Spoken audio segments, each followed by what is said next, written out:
그리고 하나님을 믿고 예배 드리는데 마음이 왠지 외로울 때가 있습니다.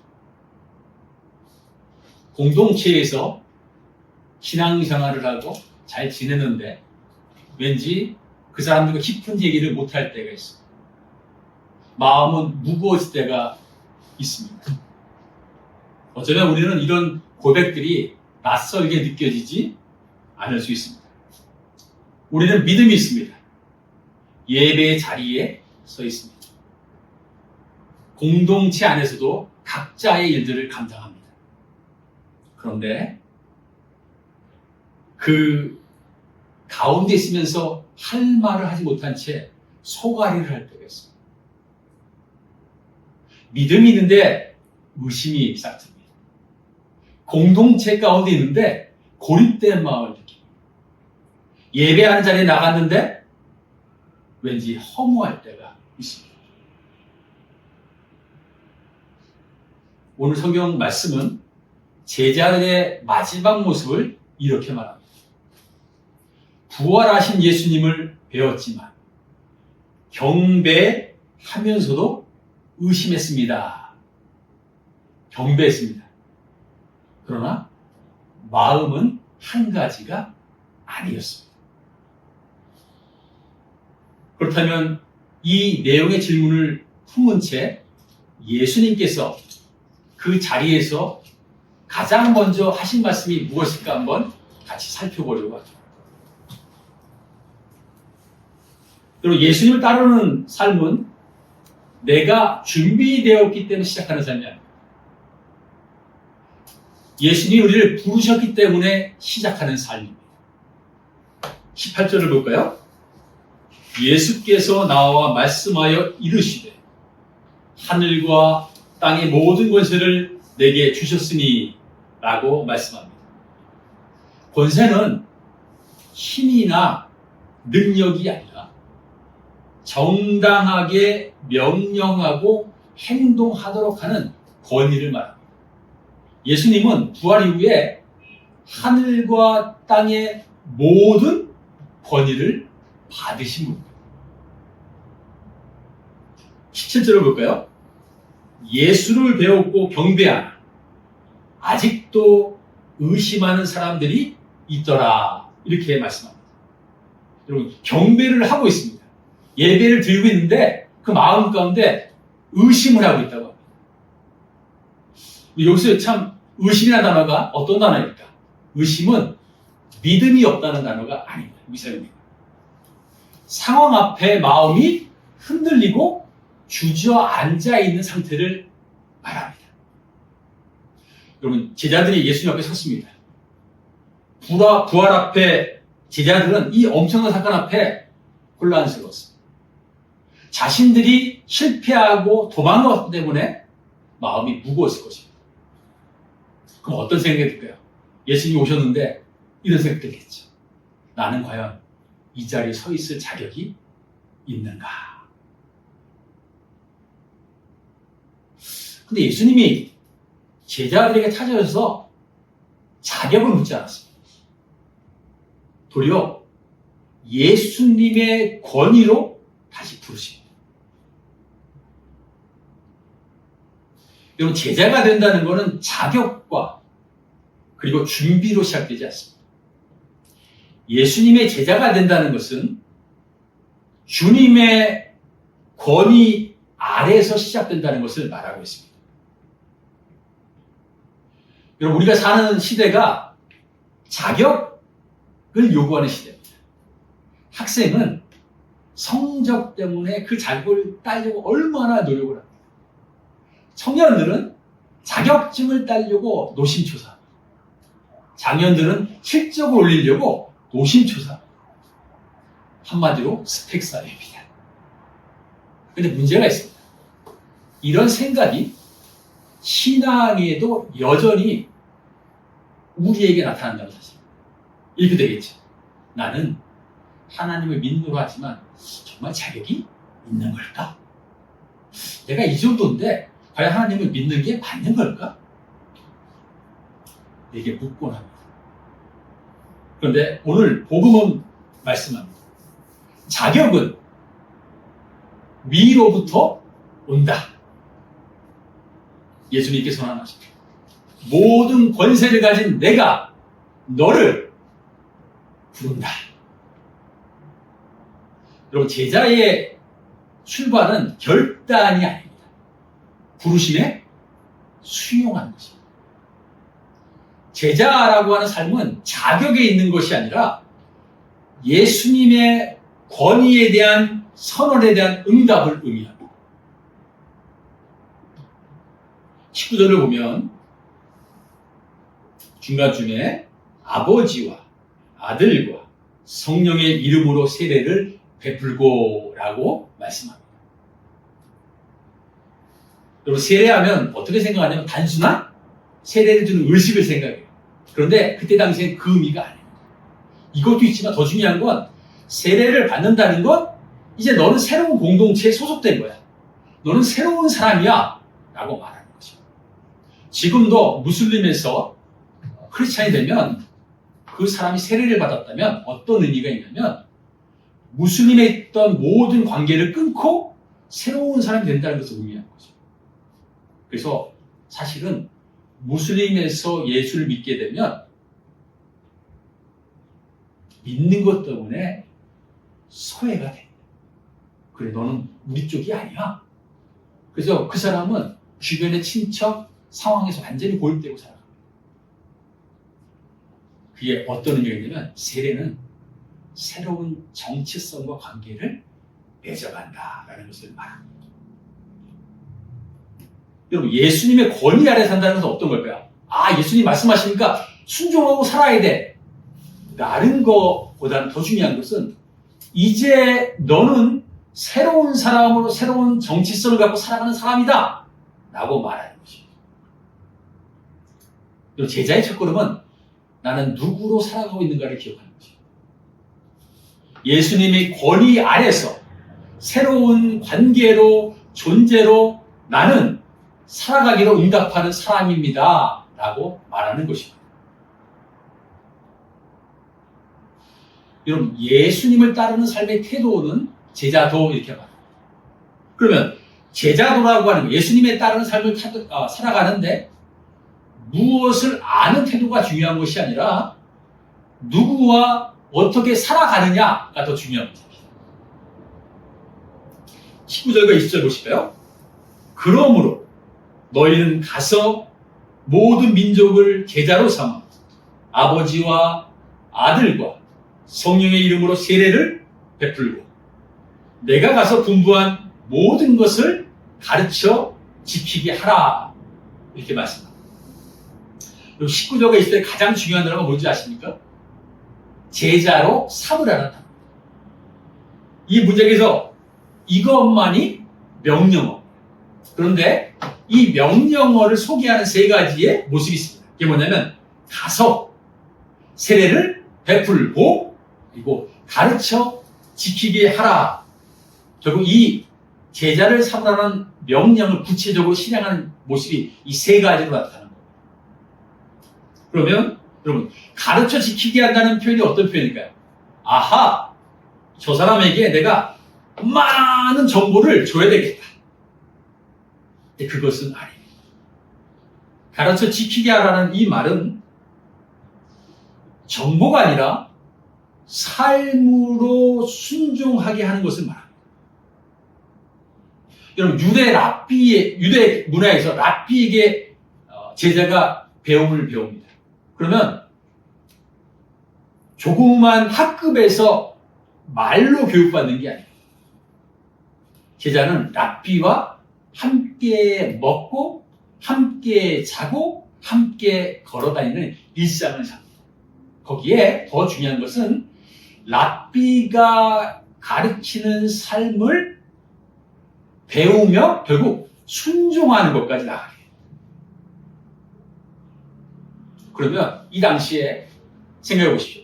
제자를 삼으라는 말은 잘 가르쳐라는 의미가 아니라 함께 지내야 된다는 의미가 포함되어 있습니다.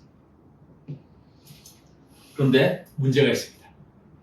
이게 주는 우리에게 명령인데 제자를 삼는 삶을 꼭 사십시오. 라고 말하면 어떻게, 아, 그래. 나는 정말 말씀을 듣고 순종해야지라는 생각이 많이 드실까요? 오늘도 또 숨 탁 막히네? 또 부담스럽네? 그리고 이렇게 생각합니다. 아니, 내가 잘 모르는데 누굴 제자로 삼아? 아니, 전도를 하라는 얘기야? 그걸 어떻게 해? 여러분, 예수님이 제자로 삼으라고 말할 때 하시는 요청은 완벽해서 가르치라는 게 아니에요. 그게 아니고 내가 알고 사는 만큼 누군가에게 감당하는 삶을 보여라 라고 하는 말씀이에요. 그럼 예수님의 영역이 이런 얘기죠. 가르치는 역할로 제자를 삼는 게 아니라 삶을 나누며 순종하는 것으로 관계를 맺어가는 것. 그것이 바로 예수님의 명령입니다. 이게 또 어려움이 있습니다. 순종해야 된다는 얘기가 너무 어렵습니다. 근데 왜 순종이 어려울까요? 왜 순종이 어려울까요? 뭐 이유는 여러 가지 있을 것입니다. 그 중에 한 가지는 이럴 것입니다. 순종을 해야 되는데 그 결과에 대한 부담이 생기고, 아, 순종하면 이렇게 돼야 되는데 자신이 없어요. 그러니까 이거 어떻게 해야지 이런 생각할 수 있죠. 근데 재미있는 사실은, 흥미로운 사실, 예수님이 항상 열매를 맺으라고 명령한 적이 없어요. 너 열매 맺어서 가져와 라고 말씀한 적이 없어요. 그럼 우리는 다 도망 다녀야 됩니다. 왜냐하면 부르면 가져갈 게 있어야 되잖아요. 근데 가져갈 게 없어. 방법은 뭐죠? 도망 다니시. 얘야, 일로 와. 이러면 우리는, 바빠요. 지금 말고 좀 이따 보세요. 제가 좀 일하다 올 거야. 이렇게 생각할 수 있다는 얘기죠. 여러분, 제자로 살아가는 것, 순종으로 살아가는 것은 완벽하게 결과를 맺는 게 아니라 성실하게 살아가는 것입니다. 그 삶을 살려고 초대하는 게 예수님의 말씀입니다. 여러분, 제자도 예수님의 삶을 따라가는 태도는 거창하지 않습니다. 어떤 지식을 요청하는 것이 아닙니다. 그래, 삶을 나누고 그리고 삶을 통해서 순종하는 삶을 살기를 바란다라는 예수님의 초대입니다. 우리가 순종하면 어떤 영향력이 있어요? 첫 번째 이것입니다. 저분이 순종하는 거 보니까 하나님은 정말 멋진 분이야. 하나님 앞에 영광이 드러납니다. 그리고 이렇게 보죠.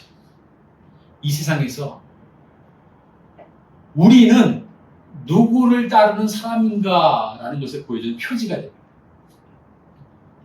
여러분, 결과가 아니라 방향입니다. 성과가 아니라 성실함입니다. 이것이 제자의 삶을 사는 제자들의 가장 중요한 본질입니다. 제자의 길을 살아가는데 기억할 것은 혼자가 아닙니다. 주님의 임재는 한순간만 있는 것이 아니라 끝까지 붙들어 주시는 동행의 약속입니다. 마태복음 28장 20절 하반절 보면 이렇게 말씀하죠. 볼지어다 내가 세상 끝날까지 너희와 항상 함께 있으리라 이렇게 말씀합니다. 여러분, 항상 함께 있다는 말에 대한 나름대로의 어떤 개인적인 결론을 내어보셨습니까? 함께 있다가 과연 뭘까? 항상 함께 있다는 것은 어느 한순간만 동행하지 않는다는 표현. 처음과 끝에만 잠깐 나타나는 것이 아닙니다. 함께 있다는 것은 처음부터 끝까지 지속적으로 임재한다는 선언입니다. 그래서 우리는 흔히 함께 있다라는 단어를 동행이라는 단어로 많이 생각합니다. 동행이라는 단어는 이런 의미죠. 함께 걷고 함께 관계를 맺는 것을 말합니다. 그런데 지금 예수님 말씀하신 이 구절을 보면 이 표현으로는 조금 부족합니다. 그럼 동행은 이렇게 표현합니다. 친구와 산책하는 것입니다. 임재는 내 주변에 누군가 항상 함께 있다는 표현입니다. 그런데 동행은 이런 의미가 있습니다.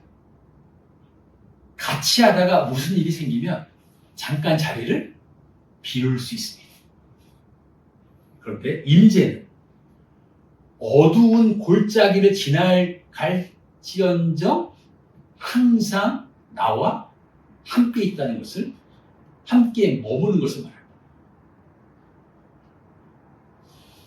여러분, 하나님의 임재에 대한 우리는 특별한 순간만 기대합니다. 기도할 때, 예배 드릴 때, 그리고 말씀을 볼 때. 대부분 다 이런 자리에서 하나님이 경험한다고 생각하지만, 그러나 예수님은 그 한정된 순간만 함께 있다고 말씀하지 않는 겁니다. 세상 끝날까지 삶의 모든 현장 가운데 내가 언제나 너와 동행한다라는 것을 말해주는 것입니다. 그럼 제자들이 지금 혼란스러울 때잖아요. 본문에 보면 실패할 때. 그런데 예수님은 사명을 주시기 전에 하나님의 임재를 먼저 약속합니다. 볼지어다 내가 세상 끝날까지 너희와 항상 함께 있으리라 고 말씀합니다. 결국 이 말은 어떤 의미가 있냐고요? 하나님의 임재는 조용한 일상 가운데 있습니다. 내가 실패하고 낙담하고 그리고 어려울 때에도 여전히 하나님 우리가 함께 임재한다는 것을 우리에게 확신시켜주는 것입니다. 그래서 함께 하겠다는 표현은 어떤 결과나 성과의 순간만 있는 것이 아니라 어떤 상황에서도 끝까지 우리가 함께 한다는 진리의 약속을 말씀하는 것입니다. 하나님의 임재, 어떤 느낌과 감정이 아닙니다. 우리의 감정과 느낌과 상황에 따라서 떠나시는 분이 아니라 언제나 우리 곁에 계시는 분이십니다. 그러므로 오늘 우리는 우리가 어디 있든지 어떤 마음에 있든지 실패한 제자들처럼 그 상황에 있을지라도 여전히 하나님의 임재는 우리 가운데 머물고 있다는 것을 확신하셔야 합니다. 디모데 후서 4장 16, 17절이 있습니다. 디모데 후서 4장 16, 17절인데 제가 읽도록 하겠습니다. 내가 처음 변명할 때에 나와 함께한 자가 하나도 없고 다 나를 버렸으나 그들에게 허물을 돌리지 않기를 원하노라. 주께서 내 곁에 서서 나에게 힘을 주심은 나로 말미암아 선포된 말씀이 온전히 전파되어 모든 이방인 듣게 하려 하심이니. 이렇게 말씀합니다. 이 구절은 바울이 로마에서 두 번째로 투옥됐을 때 쓴 이야기입니다. 이제 사도 바울은 곧 최종 재판을 앞두고 있었던 상황에 이 말씀을 합니다.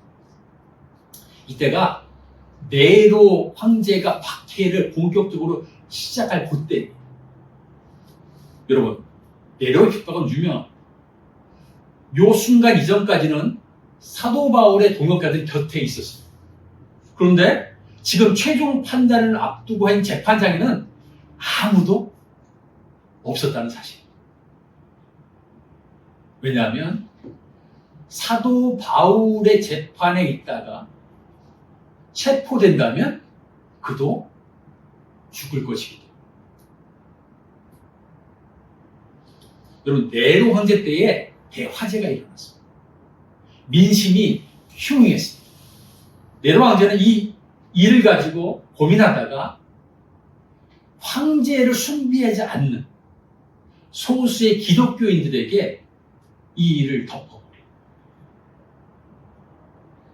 그래서 결국 기독교인들이 그 일 때문에 엄청난 환난을 받게 되는 그 시점이 디모데후서 4장 16, 17에 나타난 이 상황인데, 여러분 그러면 생각해 보십시오. 아니 이런 상황인데 공적으로 누가 옆에 증인이 되겠습니까? 아니 옆에서 변호를 하겠습니까? 그렇다면 이거는 나와 함께 한 자가 하나도 없고 다 나를 버렸으나 라고 이 표현은 어떤 의미가 있냐면 바울의 인생이 실패했다는 표현이 아닙니다.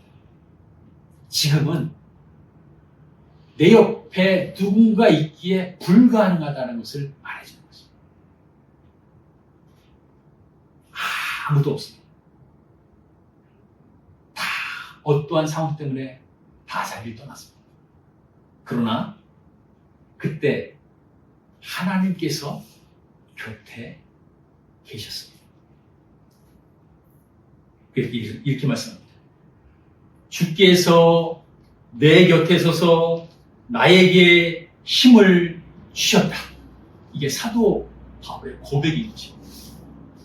사람은 떠났지만 주님은 떠나지 않으셨습니다. 동역자들은 부재했지만 하나님 그 자리에 함께 서 계셨습니다. 마지막 순간에 홀로 서 있었지만 사도 바울이 거기서 소명과 사명을 감당할 수 있었던 이유는 단 한 가지였습니다. 하나님, 바로 곁에 계셨기 때문입니다. 여러분 바울의 에세이를 보면 어떤 사람은 되게 흠모할 수도 있습니다. 어떤 사람은 되게 안쓰러워할 수 있습니다. 바울의 일생은 다메섹에서 예수님을 만난 이후에 어떤 삶이 펼쳐지냐면 무려 10년 동안 아라비아 광야와 다소에서 침묵의 시간을 보냈습니다. 10년입니다. 아무도 찾지 않습니다. 큰 이적 같은 주님을 만났는데 10년 동안 별일이 없습니다. 그리고 나서 10년은 사역의 꽃을 피우는 시간을 지냈습니다. 신약의 대부분의 서신은 다 사도 바울이 쓴 것입니다. 그때 사도 바울이 썼던 서신이 지금 우리가 보고 있는 것이죠. 그리고 나서 10년은 감금과 감옥 생활을 했습니다. 여러분 사도 바울이 주님 만난 날 10년은 침묵이었고 10년은 멋지게 살았고 10년은 감금돼서 살았습니다.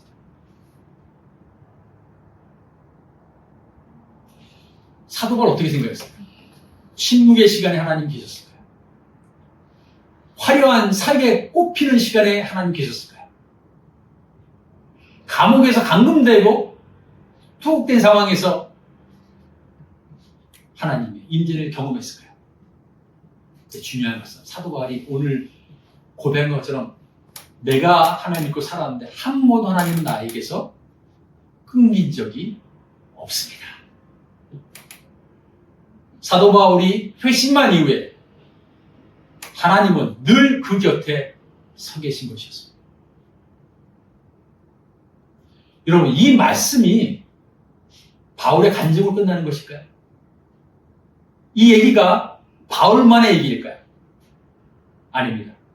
오늘날 하나님을 믿는 우리에게 동일하게 적용되는 복음의 선언입니다.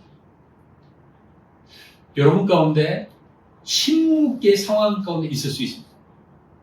아니 어떤 분은 사역이 멋지게 꼽히는 분도 있을 수 있습니다. 어떤 분은 결박의 상황에 있을 수도 있습니다. 근데 중요한 게 있습니다. 침묵 가운데 있든 결박 가운데 있든 하나님이 그 자리에 계시지 않는 것이 아니라 그 자리에 계시다는 사실. 여러분 침묵의 상황, 결박의 상황에 누구한테 말하고 싶으세요? 사람 찾아다니시겠어요? 근데 이상합니다. 아니, 하나님은 항상 계시는데 왜 나는 숨어 다녀야 되고 피해 다녀야 되는가? 여러분, 중요한 게 있습니다. 부끄러워할 일이 아닙니다. 절망할 일도 아닙니다.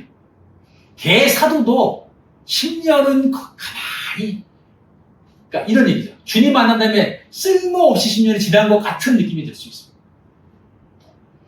이제 사역을 열심히 하고 10년이 됐는데 감옥 가고 쉬었다가 감옥 가고 결국은 네로 황제에서 취급을 당하는 삶을 살았습니다.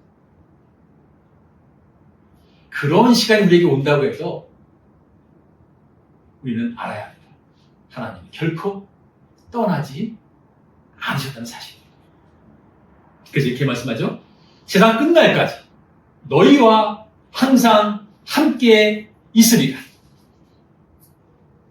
그리고 주님의 이 약속의 말씀은 잘 될 때, 좋을 때만 약속한 말씀이 결코 아닙니다.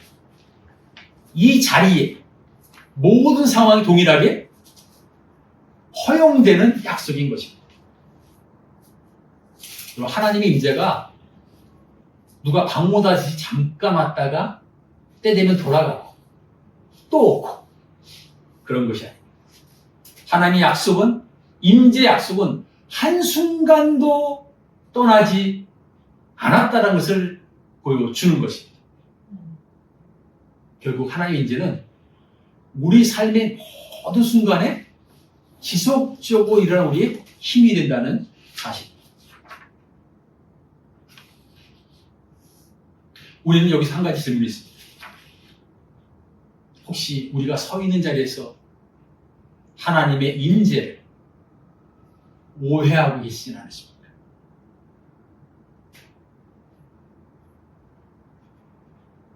우리는 하나님의 임재에 대한 오해를 아예 벗어버리고 떨쳐버려야 합니다. 어려울 때에도, 결박될 때에도, 그리고 표현할 수 없는 온다고 할지라도 하나님의 임재는 동일하게 작동하고 있다는 사실. 여러분, 침묵 때문에, 외로움 때문에, 답답함 때문에, 그리고 어려움 때문에 처해 있다고 한다면 주님은 오늘 말씀과 믿음 가운데 내가 내 곁에 서 있다라는 것을 확신하며 살아가는 것입니다. 그래서 우리는 이렇게 고백해야 됩니다. 사람은 떠날 수 있지만 하나님은 결코 떠나지 않습니다. 상황이 바뀌지 않지만 하나님은 여전히 우리와 함께 하십니다. 이렇게 기도해야 됩니다. 하나님, 사람은 떠나지만 하나님 결코 떠나지 않으십니다. 주님, 오늘도 내 곁에 서서 나에게 힘을 주십시오.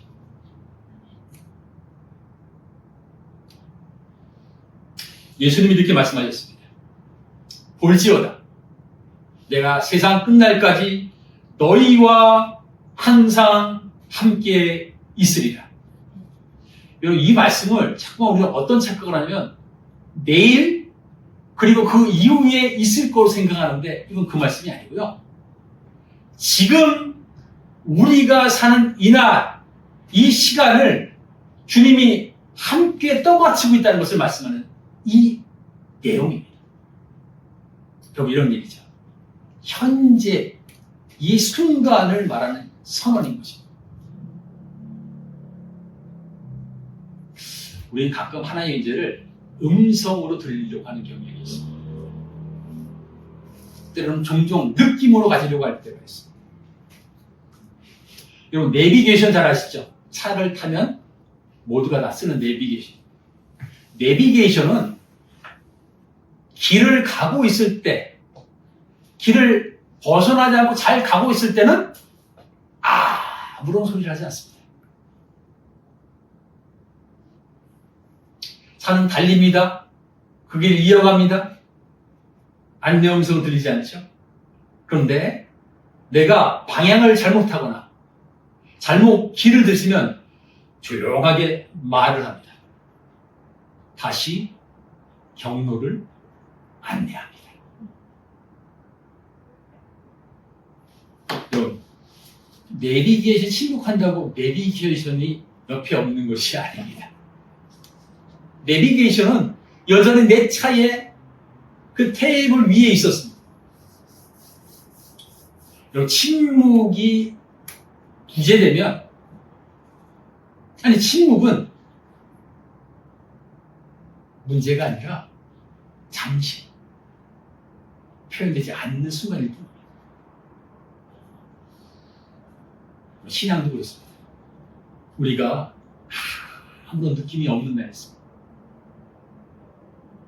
아니, 분주한데 그것도 별 느낌이 없을 때가 있습니다. 아니, 다양한 삶의 모습을 우리가 경험할 수 있습니다. 근데 중요한 건 한 가지는, 그런 순간 내가 운전하는 것 같은 그때에도 여전히 주님은 함께 하신다는 사실. 내일 아침에 다시 일상으로 돌아갑니다. 부모는 자녀를 학교 보내려고 바쁩니다. 직장인은 하루의 삶을 살기 위해서 출근길로 바쁩니다. 사람들 사이로 오갈 때에 나만 있는 것인가? 그렇지 않습니다. 그 상황 속에도 주님은 곁에 계십니다. 가끔 식탁 앞에 앉아서, 책상 앞에 앉아서 고개를 숙이는 순간, 직장인이 출입문 앞에 서서 잠시 멈추는 순간, 아주 사소한 일로 결정을 앞둔 순간, 어느 순간에나 다 하나님은 거기 계십니다. 여러분, 제자의 길, 믿음의 삶을 살아가는 길은 거창한 길이 아닙니다. 완벽한 길도 아닙니다. 그저 중요한 것은 내가 오늘 살아가는데 그분을 신뢰하고, 그리고 오늘을 지나가는 사람들의 길이 되는 것입니다. 그래서 오늘도 제자의 길은 조용히 우리와 함께하는 하나님과 진행되고 있는 것입니다.